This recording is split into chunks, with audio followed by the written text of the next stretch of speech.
Bonsoir à toutes et à tous et merci de nous rejoindre dans le programme du soir sur New World Info. Nous allons parler ce mardi dans le décryptage de l'actualité du Burkina Faso où la pandémie aura raison, du FESPACO aussi. On en parle avec Mamadou Diouf, notre éditorialiste. Bonsoir Mamadou Diouf. Bonsoir Samuel. Le FESPACO, principal festival du 7e art en Afrique qui devait se tenir fin février au Burkina Faso, a été, comme le festival de Cannes et la Berlinale, reporté dans un contexte de rebond de l'épidémie de Covid-19 en Afrique de l'Ouest. Le Conseil des ministres burkinabé a adopté la décision de reporter la tenue du FESPACO à une date ultérieure. C'est ce qu'a déclaré le porte-parole du gouvernement burkinabé, Ousseini Tamboura, lors d'un point de presse vendredi à Ouagadougou. Mamadou Diouf, est-ce que le regain ou le rebond du coronavirus au Burkina Faso est si important pour imposer aujourd'hui un report de la tenue du FESPACO? Oui, le regain est important puisque le Burkina connaît déjà pas moins de 10 000 cas de coronavirus et plus de 120 morts. Et ce qui se passe dans une bonne partie des pays africains actuellement, c'est ce qui se passe également au Burkina. Il y a la deuxième vague qui est en train de s'installer. Il y a cette crainte également par rapport aux variants britanniques, brésiliens, sud-africains qui est là, qui contaminent davantage, qui font que dans chacun de nos pays, on est en train d'ajouter encore de la restriction aux premières mesures, puisque la deuxième vague en Afrique est en train d'être plus forte que la première vague qu'on avait connue. Donc effectivement, le corona joue un rôle important, sinon même c'est le rôle principal dans le report de ce festival du cinéma africain. Alors, on sait que dans un certain nombre de pays, il y a eu des événements qu'on a préféré organiser à sa plus simple expression, des rencontres en ligne et tout. On n'a pas pu trouver une autre formule pour le FESPACO. Il y avait un autre problème qui était là, parce que le FESPACO, c'est en fait tout un cheminement. L'événementiel, c'est la fin de tout ce cheminement. Puisqu'il y a les films qu'il faut préparer. Parfois, il y a Gomis, par exemple, qui a gagné le FESPACO, le franco-sénégalais. Quand il gagnait le FESPACO, l'État sénégalais avait investi dans le film. Il fallait faire le tournage, il fallait faire ce qu'ils appellent la post-production, qui se fait généralement dans les pays européens, parce qu'il n'y a pas tout le matériel qu'il faut en Afrique. Et puisque le Covid est là depuis 1 an, il y a beaucoup de films qu'on devait même présenter qui, aujourd'hui, ne sont pas prêts. Parce que soit le tournage n'a pas eu lieu, le tournage a été reporté à cause de Covid, puisqu'à un certain moment, dans les pays, c'était même interdit.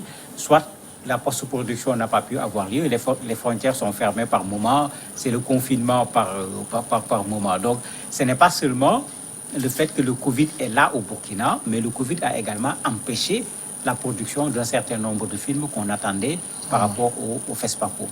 Le deuxième élément, même le ministère de la Culture se plaignait déjà parce que dans le budget 2021, c'est seulement 500 millions qui avaient été inscrits pour le FESPACO, alors que le FESPACO, c'est au moins 1,3 milliard.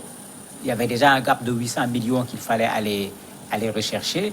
Et puisque Covid est passé par là dans tous nos pays, les budgets ont été revus à cause de cet imprévu qui est là et qui pèse extrêmement lourd sur le budget des États. Donc il y a toutes ces raisons qui ont fait que certainement le Burkina a préféré prendre la mesure qu'il faut, ne pas risquer un festival qui va démultiplier les cas de Covid, mais ne pas risquer un festival également où les gens pourraient ne pas venir à cause de Covid, puisqu'on a vu des gens maintenir leurs manifestations, mais les gens ont préféré ne pas prendre de risques pour y aller. On parle de report, pas d'annulation. Est-ce qu'on a une idée de la date à laquelle ça a été renvoyé? Non, c'est un report sine-die. Quand on regarde la presse du Burkina, quand on regarde les spécialistes du cinéma, ils se plaignent même, puisqu'on a reporté sans pour autant dire pour quelle date. Donc beaucoup considèrent qu'on risque de voir un festival la prochaine fois tout simplement, et la prochaine fois, ça risque d'être peut-être l'année prochaine, parce que c'est une biennale, ça se tient tous les 2 ans. Quand le président Macron dit qu'en France, on ne s'attend pas à en finir avec Covid jusqu'au mois de septembre, imaginez chez nous quand est-ce qu'on va finir avec Covid, et si on arrive en septembre, on est pratiquement déjà sur l'année suivante. Quelle a été la réaction des cinéphiles, des Burkinabés face à ce report? La réaction a été difficile parce que d'un côté, c'est quand même le seul festival de cette envergure que nous avons en Afrique, je dirais même dans le monde. si la biennale du 7e art en Afrique n'a pas lieu, les acteurs du cinéma se sentent atteints. C'était le lieu pour faire le visionnage d'un certain nombre de films. C'était le lieu pour faire la critique du cinéma africain. C'était le lieu pour faire des avancées. C'était le lieu également pour présenter des projets de films, prendre contact avec des producteurs, pour voir. C'était vraiment, j'allais dire, c'était vraiment la foire du cinéma africain. Donc il y a une perte énorme qui est là, qui se dessine pour le cinéma africain, puisque quand on reporte ce festival, il y a tout un ensemble d'activités qui se faisaient en plus de la projection, qui n'aura pas lieu, sans compter bien sûr l'étalon d'or qui ne sera pas décerné, peut-être à certains qui s'y étaient préparés. Et donc, est-ce qu'on est quand même sûr que ça va pouvoir tenir cette année 2021? Ce n'est pas évident, parce que la cause principale, c'est Corona. C'est Corona qui amène le report, c'est Corona qui a charcuté le budget, bon, plus également le fait que le Burkina est quand même dans une situation à moitié de guerre, avec cette question d'insécurité qui fait que le budget militaire tire également sur les autres budgets. Quand on met les deux ensemble, est-ce que d'ici la fin de l'année, cette question de sécurité, cette question du corona va pouvoir être résolue? Sauf s'ils essayent de prendre une autre solution que souvent les gens ne préfèrent pas, en faisant le festival en ligne comme certains l'ont fait. Mais ici, vous avez... C'était un festival qui créait un certain remous sur le plan économique. C'est les rares moments où, quand vous allez à Ouaga, tous les hôtels sont pleins. Oui. Pas les hôtels, les auberges, tout. Vous ne pouvez pas avoir de place dans un hôtel si vous venez à 15 jours du FESPACO. Même certaines maisons se transforment en espaces de location, les espaces culturels, les restaurants, tout marche. Alors que tous ces espaces rencontrent aujourd'hui des difficultés à cause de Corona, puisque c'est la dernière difficulté.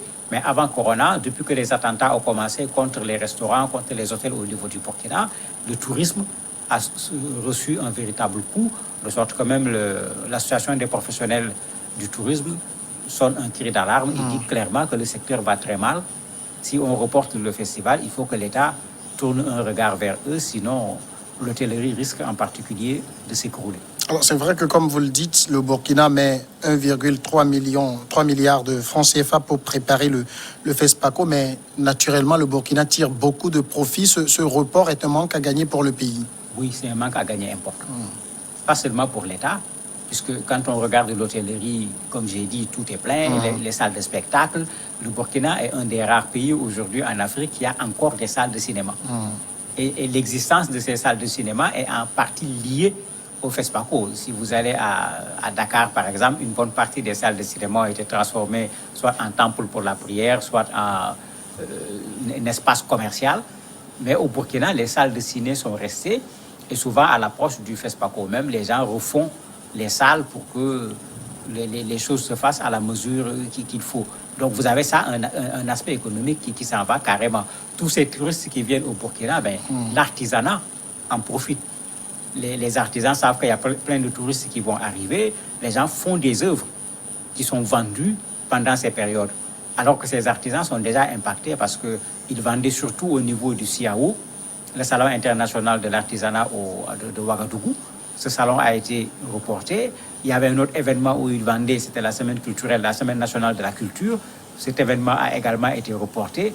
Donc, en reportant cet événement, ces artisans également ont raté plusieurs événements majeurs pour leur budget annuel à cause de Covid. C'est également valable pour les Burkinabés de façon générale, parce que c'était un festival, vous avez une allée marchande, il y avait plein de choses qui accompagnaient. Ce n'était pas seulement quelque chose qui se passe dans les salles de cinéma. Alors, sur la gestion du coronavirus, comment le Burkina s'en sort-il? Mais difficilement. Il s'en sort difficilement, comme une bonne partie des pays africains. Pendant un temps, tout le monde était allé dans le même sens, la fermeture des frontières, la fermeture des lieux de culte, la fermeture des écoles, etc. Le Burkina était allé sur le même rythme que tout le monde. Ensuite, tout le monde s'est mis à, j'allais dire, décélérer parce que ça ne pouvait pas continuer, surtout qu'on avait du mal à mettre les mesures d'accompagnement par rapport à une telle situation.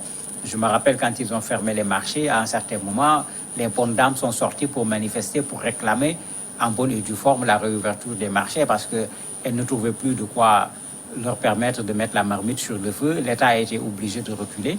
Et malheureusement, comme ça se passe dans beaucoup de pays aujourd'hui, la pandémie est en train de reprendre. Il y a des jours où le Burkina a eu plus de 100 cas en une seule journée, ce qui veut dire que la pandémie est bien là. Est-ce que le Burkina est comme la plupart des autres pays du monde, d'Afrique, également dans la course pour le vaccin?